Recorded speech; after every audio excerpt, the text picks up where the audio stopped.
Let's get straight to it. We're talking about Metropolis. They went ahead and made an acquisition yesterday, that of Core Diagnostics, a 250 crore acquisition, partly paid by equity, partly paid by cash itself. Let's get chatting with the management of the company itself. Ameera Shah joins in now. Ameera, congratulations. It's an acquisition that you've made. Just wanted to understand a couple of things. You know, what is the operational performance of Core like because of this high salience coming in from value-added products out there, or value-added tests, so to say? And secondly, are you getting a new capability that you can go ahead and implement in your existing network as well? What's the scale opportunity here? No, that's absolutely right. We are actually getting an existing capability while Metropolis currently offers oncology tests in the entry-level and specialized segment. Core offers it in the super specialized segment, and therefore you're able to, from end to end, offer the entire capability to doctors and hospitals all across the country, and that's where really the synergy comes in and the scale is possible. We are expecting oncology as a segment to be growing at about 17% CAGR for the next next 5 to 10 years.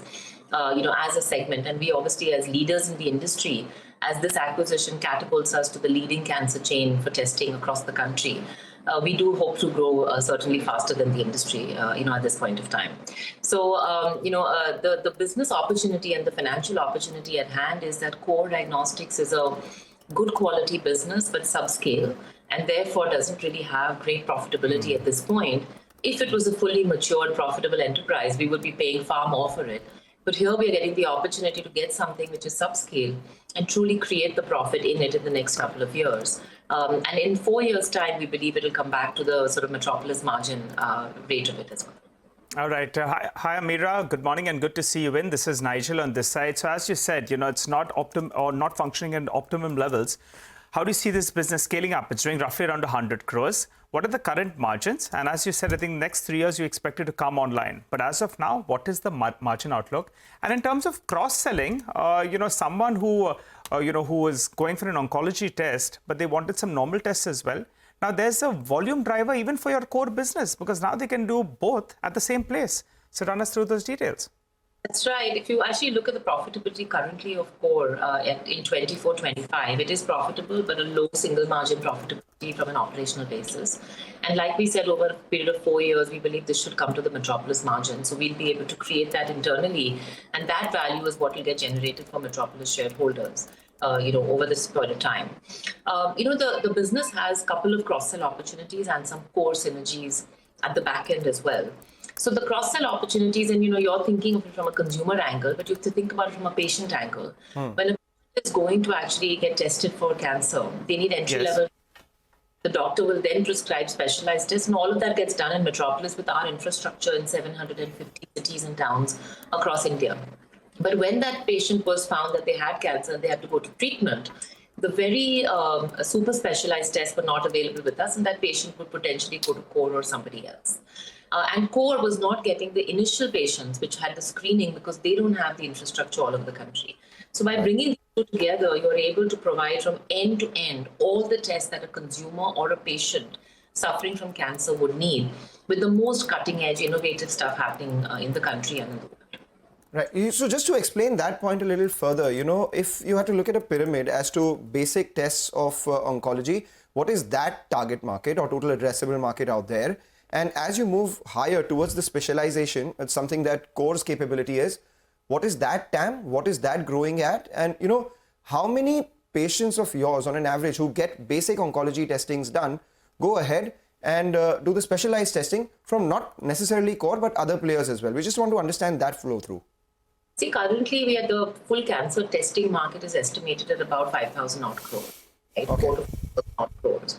And majority of that will currently be at the base level, at the entry level and at the specialized level. And, a smaller part of that is going to be really at maybe 20% of that is going to be at the super specialized level where Core operates. But that super specialized level is actually the fastest growing area, because as cancer therapies are actually getting more and more progressive over the years. In the last 10 years, we've seen incredible therapies come out for cancer treatment. And as those become more advanced, the diagnostic required to support those are also growing extremely fast. And so while we are there like we said, in the entry level and specialized, the opportunity to grow that market of super specialized, which is growing sort of a very fast pace, is going to be the opportunity. And you want to make sure that your consumer or your patient is with you the entire journey, because you want to make cancer care and diagnostics accessible and affordable and available all across the country. Today, So how fast is it growing, Ameera? Sorry to cut you in, because you said that oncology testing as in the industry is growing at 17%. So I assume that's for the entire pyramid. But at the higher end, the 20% TAM that Core operates at, how fast is that growing versus the 17%? So, honestly, there's no third-party data, so the best I can give you is an estimate, but it will certainly be around 20% odd that you will find that sort of growing. All right, Ameera, so this doesn't only help you in terms of business, it also helps you in terms of geography. And now, you'll be able to penetrate more into North as well as the Eastern markets. How do you see this geographic split going? Because you have got, a strong presence here in West India, but now this is giving you that opportunity. So comment on that. No, that's right. We're already leaders in West and South of India, and we're probably number 3 or number 4 in the North and East. But this opportunity really gets us deeper to increase our market share, to be able to get closer to the customer, and most importantly, in this specialized segment, which is obviously very fast growing in that market as well. And the hospitals, the 1,200 odd hospitals that Core works with, are not cancer hospitals, they're overall tertiary care hospitals, and therefore could outsource even other non-oncology revenues to us. So there are significant cross-sell opportunities that we believe will allow us to become an even more significant player in North and East of India. All right, and final question before we let you go. Beyond the acquisition, how's business been in the third quarter so far? Seasonally, not the strongest quarter for diagnostics, but how have October, November been in terms of overall growth, same center growth and the premium growth? What can we expect in the next couple of quarters for you? So, as you rightly said, Q3 is not the strongest quarter of the year for diagnostic companies. Q4 is usually the strongest quarter of the year. But having said that, it all depends on each company and their execution level. I think overall, industry-wise, should be normal in Q3, as it always is in terms of, the growth. Hopefully, with Metropolis, we'll see a fair amount of growth in Q3, especially because our last year Q3 base was also a bit lower. So we're certainly excited about the rest half of this year, and H1 tracked well for us at about 13.5% growth, which was sort of growing faster than most of the other peers and in a profitable way, and we're very excited about H2 as well. Okay, all right, Ameera, we appreciate you joining in. Congratulations on this acquisition. The street likes it. Yesterday, the stock as well was buzzing, and today still holding in the green. It gives you a better presence in North as well as East India. It's also helped you in terms of, focusing on the specialty testing. And as you said, there's a tremendous potential to scale up this acquired business as well. Well, time to slip into a short break.